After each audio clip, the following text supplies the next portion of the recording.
Hello students, class +2 के first chapter relation and function की हम बात करेंगे। तो जैसा कि क्लास +1 में आप स्टडी करके आए हैं कि अगर दो नॉन एम्प्टी सबसेट हमारे पास हैं, जैसे ए एक सेट है जिसमें एलिमेंट हैं 1 2 3 और बी एक सेट है जिसमें एलिमेंट हैं ए बी, तो जो कार्टेशियन प्रोडक्ट जिसको हम ऑर्डर्ड पेयर से शो करते हैं 1a 2a 3a 1b 2b 3b, तो ये ऑर्डर्ड पेयर का जो सेट बनता है, ये इसके सभी जो पार्ट्स हैं हमारे पास एलिमेंट्स जो आए हैं उनमें से अगर हम कुछ एलिमेंट्स को लें या सभी एलिमेंट्स को लें तो उससे हम एक रिलेशन शो कर सकते हैं। तो जैसे 1 का रिलेशन ए से है, 2 का रिलेशन ए से है, 3 का ए से है, 1 का बी से, 2 का बी से, 3 का बी से। तो फर्स्ट एलिमेंट हमेशा फर्स्ट सेट का रहेगा और सेकंड एलिमेंट हमेशा सेकंड सेट का रहेगा। तो ए क्रॉस बी हमारे पास आया है, इसी प्रकार हम बी क्रॉस ए अगर करेंगे तो उसके अंदर एलिमेंट रिवर्स हो जाएंगे, ए 1 हो जाएगा, ए 2 हो जाएगा, फिर 3 ए हो जाएगा। इसी प्रकार से B1 B2 B3 इन सब एलिमेंट को हम यहाँ पर लिस्टेड कर सकते हैं, तो वो हमारे पास शो हो जाएगा B क्रॉस ए। तो इनमें से जो हमारे पास एलिमेंट है जिनका आपस में रिलेशन है, then it is called relations. And कुछ पर्टिकुलर रिलेशन को हम सेट फंक्शंस भी आगे कहेंगे। तो इससे पहले हम बात करेंगे टाइप्स ऑफ रिलेशन। तो जैसे हमारे पास एक सेट ए है, उसका अपने ही एलिमेंट के साथ भी रिलेशन हो सकता है, उसको हम ए क्रॉस ए से रिप्रेजेंट करेंगे। तो एम्प्टी सेट जो होता है वो हर एक सेट का सबसेट होता है, तो ए क्रॉस ए का भी यह सबसेट रहेगा, ए भी अपने आप का सबसेट रहेगा। Every set is subset of itself, A भी अपने आप का सबसेट है। तो ये दोनों रिलेशन जो है इनको हम ट्राइवल रिलेशन जो है बोल सकते हैं, ट्राइवल रिलेशन कहा जा सकता है। इनको एक्सट्रीम रिलेशन भी कहा जा सकता है, एक्सट्रीम रिलेशन। रिलेशंस की कुछ टाइप्स हमने पहले भी की हैं, जैसे +1 में हमने बात की थी रिफ्लेक्सिव रिलेशन की। रिफ्लेक्सिव रिलेशन जैसा कि आपको याद होगा कि अगर every element of A is related to itself, हर एलिमेंट अपने आप से रिलेटेड हो, तब हम कहेंगे कि रिलेशन जो है वो reflexive. For every A belongs to A, ये सभी के लिए, सभी एलिमेंट्स के लिए होना चाहिए, किसी पर्टिकुलर के लिए नहीं। तब जो है हम कहेंगे जो हमारा रिलेशन है वो रिफ्लेक्सिव है, हर एलिमेंट का अपने आप से रिलेशन होना चाहिए। जैसे 1 का 1 से है, 2 का 2 से है, 3 का 3 से है। Every element of A must be related to itself, then the relation is called reflexive. इसके बाद हमने बात की थी सिमेट्रिक रिलेशन की। सिमेट्रिक रिलेशन में क्या होता है, अगर कोई element A related to B है, अगर एक सेट का एक एलिमेंट दूसरे से रिलेटेड है, then B must related to A, B का भी रिलेशन जो है वो ए से होना चाहिए। जैसे हम कह सकते हैं कि A is related to B, it means हम जैसे एक रिलेशन ले रहे हैं कि Ram is brother of Shyam, then Shyam is also brother of Ram.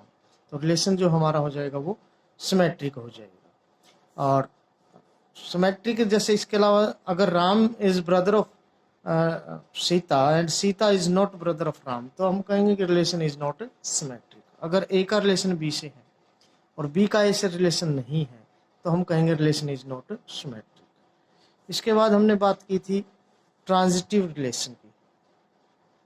Transitive relation में हमारे पास था कि A related to B and B related to C, then A must related to C. A का रिलेशन अगर बी से है और बी का रिलेशन सी से है, तब हम कहें कि भाई ए का रिलेशन भी सी से है, then relation is called transitive relation. और अगर कोई रिलेशन रिफ्लेक्सिव भी है, सिमेट्रिक भी है, ट्रांजिटिव भी है, then it is called equivalence relation. तो इक्विवेलेंस रिलेशन की जो कंडीशन रहेगी उसके लिए ज़रूरी है कि वो रिलेशन रिफ्लेक्सिव हो, वो रिलेशन सिमेट्रिक हो और वो रिलेशन ट्रांजिटिव है। जो तीनों कंडीशंस को अप्लाई करेगा वो रिलेशन जो हमारा कहलाएगा वो इक्विवेलेंस रिलेशन कहलाएगा। अब जैसे हम बात करते हैं, इसमें एग्जांपल दिया है कि फर्स्ट जो एग्जांपल है, T B the set of triangles. T एक सेट दिया है, B the set of all triangles. All triangles का ये सेट है और आर एक रिलेशन है।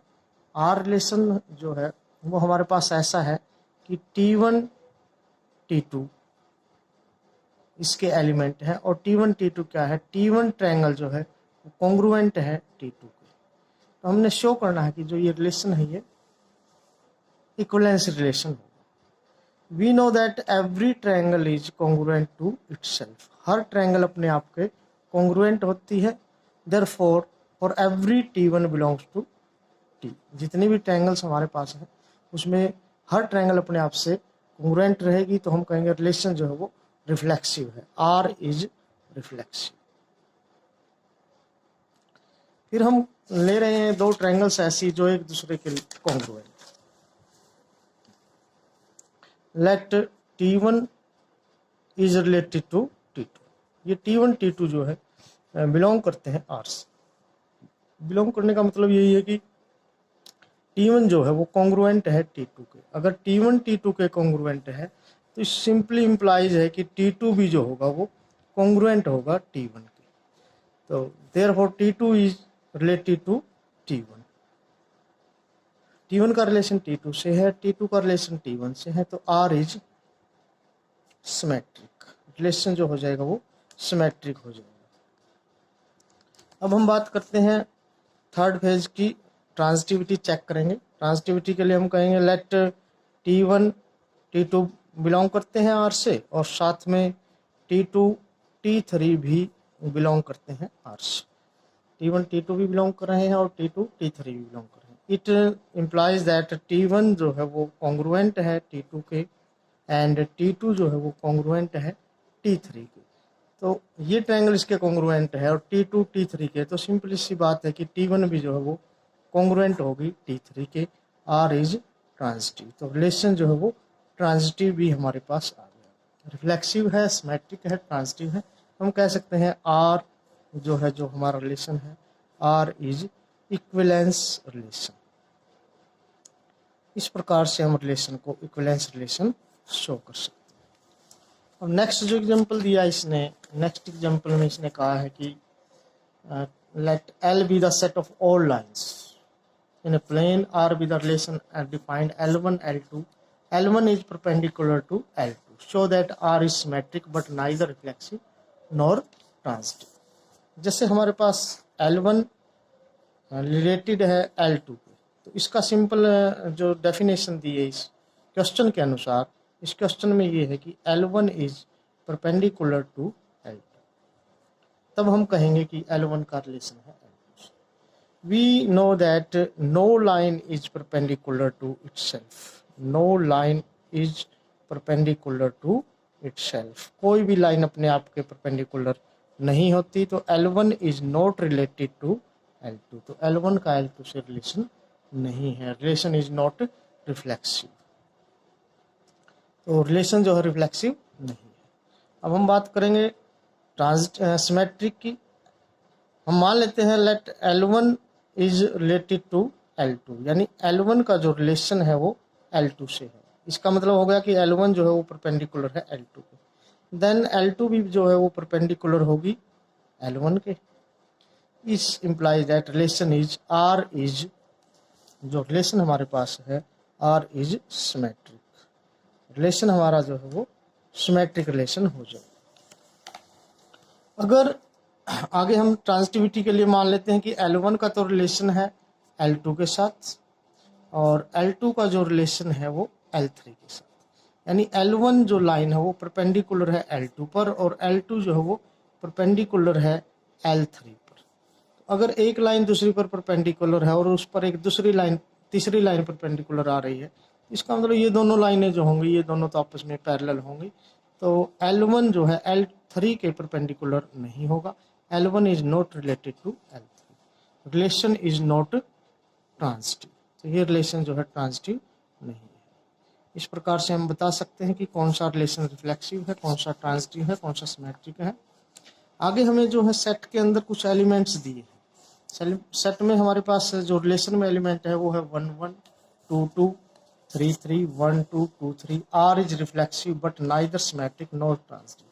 एलिमेंट से ही शो हो रहा है कि हर एलिमेंट अपने आप से तो रिलेटेड है, रिलेशन इज रिफ्लेक्सिव, बट 1 का 2 से रिलेशन है, 2 का 1 से रिलेशन शो नहीं हो रहा कहीं पर भी, तो रिलेशन इज नॉट सिमेट्रिक। इसी प्रकार 1 का 2 से है, 2 का 3 से है, तो 1 का 3 से होना चाहिए, जो कि इसमें गिवन नहीं है। Relation is not transitive. इस प्रकार से हम दिखा सकते हैं कि relation is neither symmetric nor transitive. Next question जो एग्जांपल इसने दिया है, show that the relation z of integer a b 2 divides a minus b, 2 divides a minus b। तो हम जानते हैं कि जब हम देखेंगे कि 2 डिवाइड्स a जो है इंटीजर से रिलेटेड है, 2 डिवाइड्स a माइनस a को ये डिवाइड करेगा। For every a belongs to integer, integer जितने भी है सबके लिए ट्रुथ है। तो इट मीन्स रिलेशन r जो है वो कैसा है, r इज रिफ्लेक्सिव जो है हमारा रिलेशन हो जाएगा, r is reflexive. Again symmetry के लिए हम कहेंगे let A B belongs to R. A B belongs to R का मतलब ये हो गया टू डिवाइड्स ए माइनस बी, 2 डिवाइड्स ए माइनस बी। अगर 2 डिवाइड कर रहा है ए माइनस बी को, then 2 must divide B minus.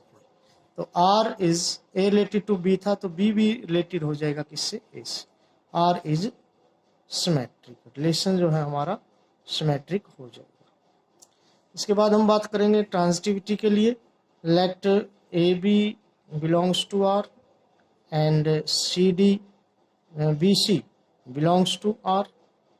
It means 2 divides a b, 2 जो है a b divides A minus b and 2 divides b minus c. This implies that 2 must divide sum of these two, a minus b plus b minus c। b से b cancel हो जाएगा। 2 divides a minus सी, और 2 जो है a minus सी को divide करेगा। यहाँ से हमारे पास आ जाएगा कि a is related to c। Relation जो है हमारा रिफ्लेक्सिव हो गया, सिमेट्रिक ट्रांजिटिव यहाँ पर जो है रिलेशन हमारे पास हो जाएगा। r इज रिफ्लेक्सिव भी है, सिमेट्रिक भी है, और ये रिलेशन ट्रांजिटिव भी हो जाएगा। Therefore it is an equivalence relation. हाँ, इसमें एक चीज ध्यान में रखनी पड़ेगी कि every odd number is related to this relation, every even number is related to even number. Odd का रिलेशन इवन से नहीं होगा, इवन का रिलेशन ओड से नहीं होगा, क्योंकि 2 - 3 कभी भी इवन नहीं आएगा, और 2 - 4 हमेशा इवन आएगा, तो 4 - 2 भी इवन आएगा। तो इवन नंबर इवन से रिलेटेड है इसमें, खासकर इस पर्टिकुलर सेट के अंदर, और ओड नंबर जो है, ओड का रिलेशन ओड से रहेगा। इसमें आखिरी जो एग्जांपल इसने दिया, आखिरी एग्जांपल में इसने कहा है कि सेट्स हमारे पास कुछ एलिमेंट दिए हैं 1 2 3 4 5 6 7, ये एलिमेंट हमारे पास। तो हमने शो करना है कि a b both a b are either odd और इवन, दोनों या तो ओड होने चाहिए या दोनों इवन होने चाहिए।